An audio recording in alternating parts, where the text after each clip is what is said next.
seat. Look, it's a delight to be here. And I thank the superintendent for that very gracious introduction. Understand we have a number of elected officials here today, from the mayor to the city council to the county council. You guys don't call them the county council, you call them county commissioners. I was a county commissioner years ago. That's why I ran for the United States Senate. That job was too hard. They know exactly where you live, and it's one of the probably most underrated jobs in America. But folks, look, I know all of you. I say to all the elected officials, Democrat and Republican, we're all struggling under some very difficult budget times. It makes your job harder. It makes it more difficult to provide the services for the American people and for the people in your district. But I'm telling you here that we're going to get through this.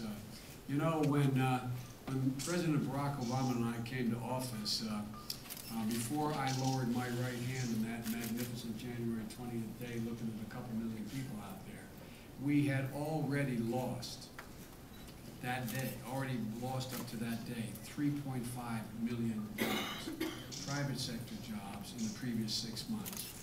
And the economy in the last quarter of the year of the last administration shrunk nearly 9%, almost a historic drop.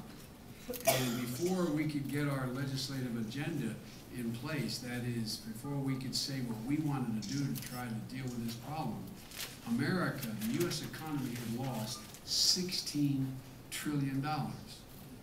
And the middle class was devastated. They saw their plans go up in smoke. They saw their 401ks, the bulk of what the savings are for middle class folks and folks all across America. They saw it absolutely tank. And what they saw even more is their accumulated wealth, which was in their homes, the equity in their homes. The thing they planned on helping their retirement facilitate. The thing that they planned on refinancing in order to be able to send their kids to college. They saw that evaporate. $16 trillion because of the excesses of an economy that was a little out of control. So we started, and the American people started from a very deep hole, which I refer to and was criticized at the time for referring to it as the Great Recession. What I meant by the Great Recession, it's the single most serious recession America has had, short of a depression in our entire history. Just short of a depression. And notwithstanding, though, the uneasy economic climate in Europe, which we call the Eurozone for the non-grade school kids here, and for all of you, and the difficult economic times that exist in Asia as well, we began to slowly climb out of that hole. The last 19 consecutive months, we've added nearly 2.6 million private sector jobs. More jobs than the previous entire 8 years were added. But unfortunately, it's not nearly enough. Unfortunately, over the same 19-month period, and this is what I want to talk about, the state and local officials can tell you, that we lost over 437,000 jobs at a state and local level. They tended to be mostly teachers, firefighters, and law enforcement officers. And although we're growing again, we're not growing nearly fast enough. State and local economies need some temporary help. And I notice there's a criticism, you say, well, it's only temporary. That's a little like showing up at a scene of an accident where someone's broken their back, but they're also bleeding from an artery, and you put a temporary tourniquet on it to stop the bleeding. If you didn't stop the bleeding, people are going to die. You never get to fix the back. We need some temporary help now. Middle-class taxpayers need a tax break now.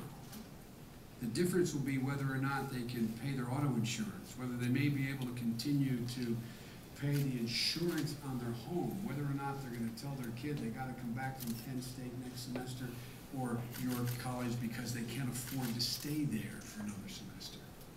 They need tax help on an urgent basis now. In small businesses, there's 35 million small businesses in America. They are the engine of economic growth. They're the people who hire people. If you just think of it in terms of if just 1 in 4 or almost 1 in 5 hired one new person, we would wipe out the 8 million jobs that have been lost. Just one person. and they need some incentives to go out and hire more people. There's no debate on any of these points between Democrats and Republicans.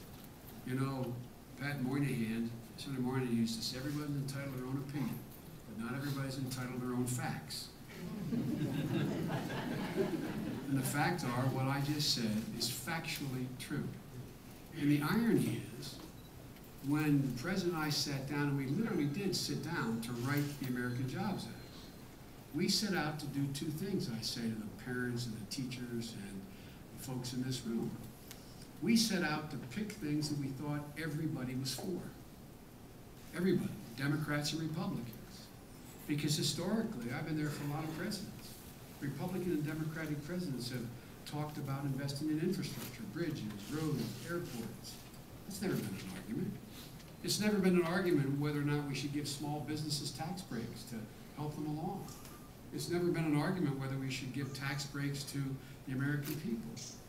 So what we put together wasn't something to have some contention about. It was to put together something we thought everybody could agree on, because they agreed in the past on every one of these things. And we didn't make up the numbers.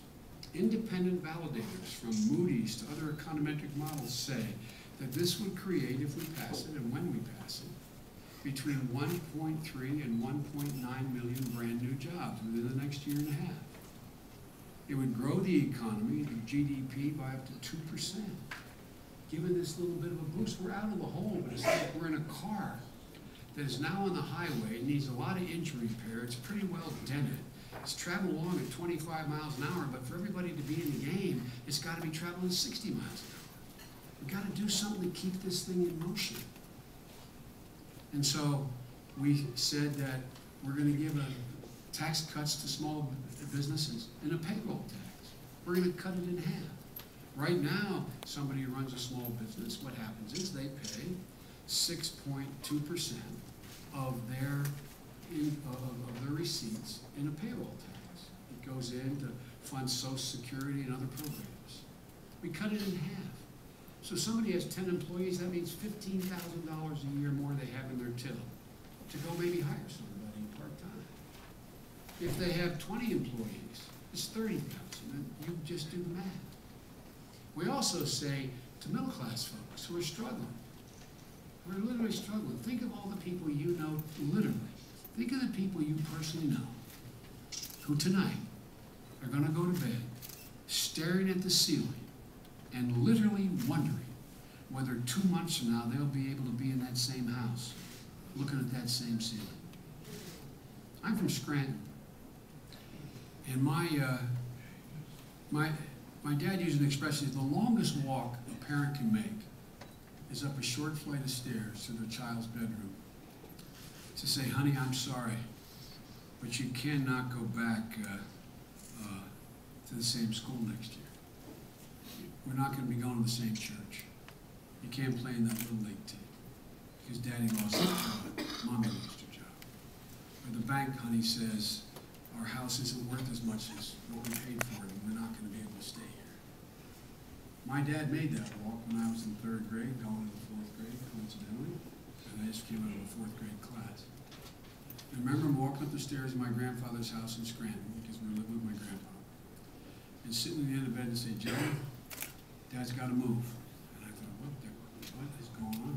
I literally remember. It wasn't traumatic. It was just like, what? He said, I'm moving down to Wilmington, Delaware, honey, with Uncle Frank, because there's jobs down there.